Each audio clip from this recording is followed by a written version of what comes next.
প্রিয় শিক্ষার্থীবৃন্দ, আসসালামু আলাইকুম।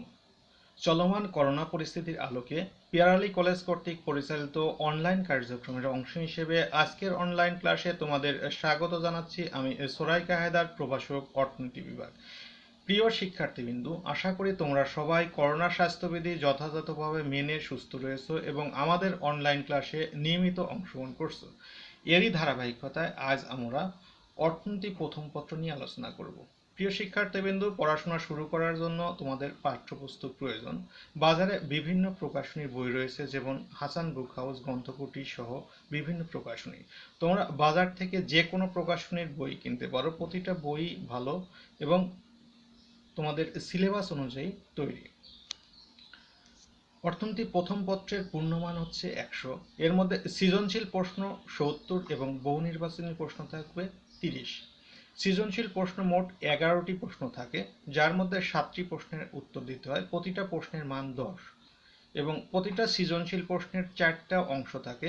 একটা হচ্ছে জ্ঞানমূলক প্রশ্ন থাকে, যার নম্বর 1, অনুধাবনমূলক যার নম্বর 2, প্রয়োগ করা যার নম্বর 3 এবং উচ্চতর দক্ষতা যার নম্বর 4 এবং বহু নির্বাচনী প্রশ্ন 30টি থাকবে, যার প্রতিটি প্রশ্নের মান 1।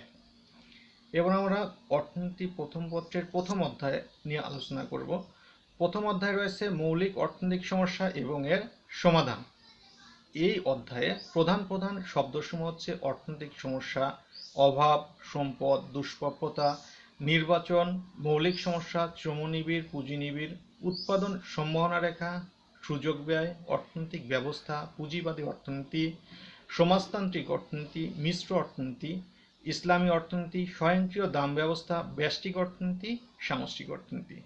এই প্রধান প্রধান কিওয়ার্ড সম্বন্ধে আমরা জানব। প্রথমে জানব অর্থনৈতিক সমস্যা কি। অর্থনৈতিক সমস্যা হলো মূলত দুষ্প্রাপ্যতা এবং নির্বাচনকেই নির্দেশ করে।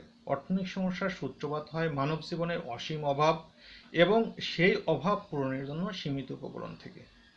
এক্ষেত্রে তাহলে দেখা যাচ্ছে অভাবটা একটা গুরুত্বপূর্ণ বিষয়, আর এই অভাবটা হচ্ছে অসীম। তাহলে আমরা জানবো অভাব কি। মানুষের ক্রয় ক্ষমতার সাপেক্ষে বিভিন্ন ধরনের প্রয়োজন মেটাতে পারে এরূপ পণ্য ও সেবা পাওয়ার আকাঙ্ক্ষাকেই অভাব বলা হয়। যেমন একজন দারিদ্র ব্যক্তির প্রথম উদ্দেশ্য থাকে খাবার সংগ্রহ, একটা বাসস্থান এবং ন্যূনতম আয়। যখন তার এই অভাবগুলো পূরণ হয়, তখন সে চাবে একটু ভালো খাবার, উন্নত গৃহ, টিভি, ফ্রিজ সহ অন্যান্য বিষয়।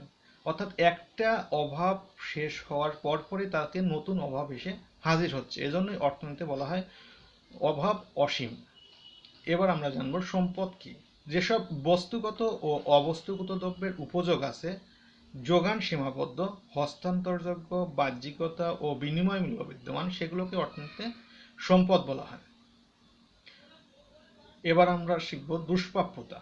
অভাবের তুলনায় সম্পদের স্বল্পতাকেই অর্থনীতিতে দুষ্প্রাপ্যতা বলা হয়। নির্বাচন। আমাদের সম্পদ সীমিত কিন্তু অভাব অসীম, কিন্তু সকল অভাব সমান গুরুত্বপূর্ণ নয়। এজন্য অনেক অভাবের মধ্যে গুরুত্ব অনুসারে অভাবগুলোকে সাজানো বা বাছাই করাই হচ্ছে নির্বাচন। যেমন আমার কাছে 10 লক্ষ টাকা আছে, এই 10 লক্ষ টাকা দিয়ে আমি বিদেশ ভ্রমণ করতে পারি, একটা ভালো গাড়ি কিনতে পারি। আমাকে নির্বাচন করতে হবে কোনটা সবচেয়ে বেশি গুরুত্বপূর্ণ।